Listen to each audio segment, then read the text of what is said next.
here with Miami coach Anthony Noreen after a 4-1 loss to number 12 Arizona State, and we will take some questions. Coach, you had 11 shots on goal, obviously, tonight, and seemed like there were some longer stretches where you guys didn't have, any chances on net. What do you think is just the recipe to get more on goal in the future?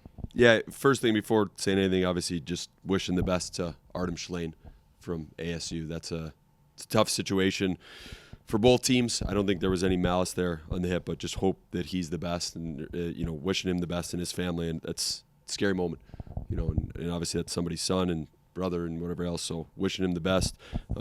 As far as that, it was just in general a lower event game as far as offense came. Far less chances on both sides for sure. They defend fast and they defend well. I thought we had, when we did get in there and we did enough to get our foot in the door, which is winning a race, winning a battle, probably winning another race in a battle, just that ability to make the next play in zone wasn't there. And then just on our way up the ice, we just there's so few opportunities to get breaks and to get chances in around the net, and we've just got to find a way to connect some more dots. We have to connect some more dots. It's, again, I say it's a low event game. Having said that, they get an event and it's tic-tac-toe and they put it in the back of the net. So again, what you do is you just keep working on it. That's the honest truth. You don't settle for it. You don't accept it. You figure out a recipe and you work at it, and you keep working at it. You show it, and you teach it, and you hold guys accountable to it. It's the only way I know how to do it. It felt like you guys made a little bit of progress in that second power play compared to the first, maybe in terms of setting up a little bit more. Do you think there was just anything that looked different for you guys on the bench? Yeah, I think it was a couple won battles.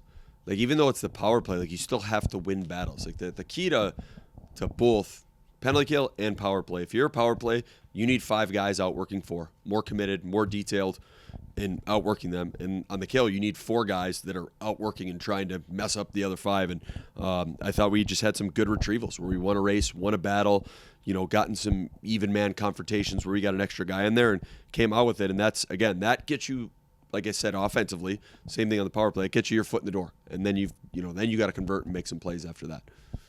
The off weekend coming up next weekend, I know you guys have been banged up in a couple spots. Do you know anything about what you guys could look like injury-wise in a couple weeks when you play next? Yeah, Wally's getting closer, and obviously that's a guy that you'd love to have. I think both D that are out, both Fiener and Donato, I would say there's a chance you get all 3 of those guys back after the break.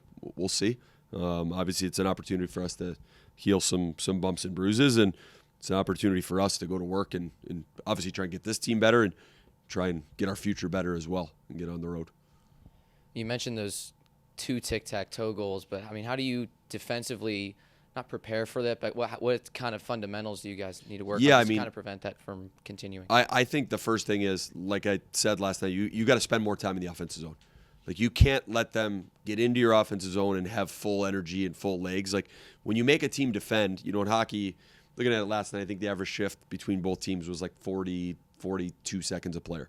So if you make them defend for 20 seconds, now it takes them some time to get up the ice. Now they get in the offensive zone. Now maybe it takes them 10 seconds to win a race or a battle to get in there. Now they're tired. When they come in and they're in there and they're fresh and they're rolling and you're tight, and they get a change, that's the balance of pressure of the game. And then you need someone to shut down a one-on-one. What you need is someone to go at a guy, get the puck stopped. You need to get your second guy in there before they get their second guy in there. You need to make, at this level, usually 1 or 2 or maybe even 3 little plays, connect some dots, and then get yourself up the ice. And obviously, the sooner you do that, now the more legs you have to get up the rink and potentially play offense. But when you spend too much time there, and now you finally do get it out, now you're all racing to get off the ice, and now we get it behind, and now they grab it and come right back at you. We've just, that's the way hockey is played. So you got to defend faster, spend less time there. That's the key. And again, it comes down to what this game has always come down to, which is winning one-on-one battles. It felt like you guys had a fair share of offensive zone face-off opportunities to try and create something, but it didn't really amount to anything. How do you kind of take that next step in that kind of area of the game? I mean, there was one. Yeah, I mean, I think the best look we had was in the first one of the game from the left side there. That's an area where, again, if you could win it, you could try some things creatively, but you've got to win it.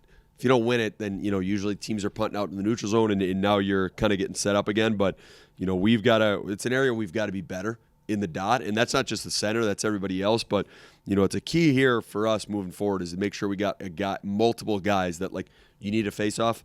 This guy's going to go out and take it. And again, I don't think it's for lack of compete or effort in the guys we have. It's just that's a knack, and you see it at the NHL level all the time when it starts getting towards playoff time that teams will add a guy, and it's simply because hey. You start with the puck, it makes the game a lot easier. Whether that's power play, 5-on-5, D zone, offensive zone, it's a key thing. And I thought they were one of the better teams we've seen on the dot all year.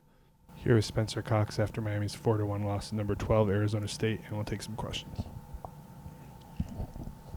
Spencer, Coach Noreen called this a lower event game than what we saw yesterday. It felt like for even both teams, for kind of longer stretches, it was difficult to really get things going on either side. How do you think that you guys could kind of break through and create your own energy in games like this where it's just, really difficult to kind of make momentum changing plays? Yeah, I mean, they're a good team, but I think after what happened last night, we kind of wanted to stick to our game plan and create our own energy and play the way that we have wanted to play since day one of getting here, and not worry about them. I mean, credit to them, they're a good team, but there's still those details that we're missing throughout the games that's costing us. But overall, I think tonight was a better effort out of us than last night. You guys are off next week. You'll have about 2 weeks now until you guys play next on the road against Colorado College. What in that locker room do you think are just some of the priorities for you guys about getting right over the next couple weeks? Yeah, I mean, I think it's a little bit of everything. Obviously, I mean, we're on a losing streak right now. Everyone's frustrated, so I think we need to get back to work starting Monday and kind of just stick together and find a way. And I think this off week will be very beneficial for our team just because it kind of gives us a little break, but we're also going to put the work in. So I think that's about it. You guys only had 11 shots on goal tonight. What do you think was the biggest difference between tonight and last night in terms of just you guys' offensive output, getting pucks to the net? I mean, yeah, we had 11 shots, but that's not good enough to win games. We need to create more offense, and we've been struggling with that. I mean, we scored at the end, but it's just kind of like a roller coaster of when we can produce our offense, and that's something that I'm sure we're going to touch on coming this off week.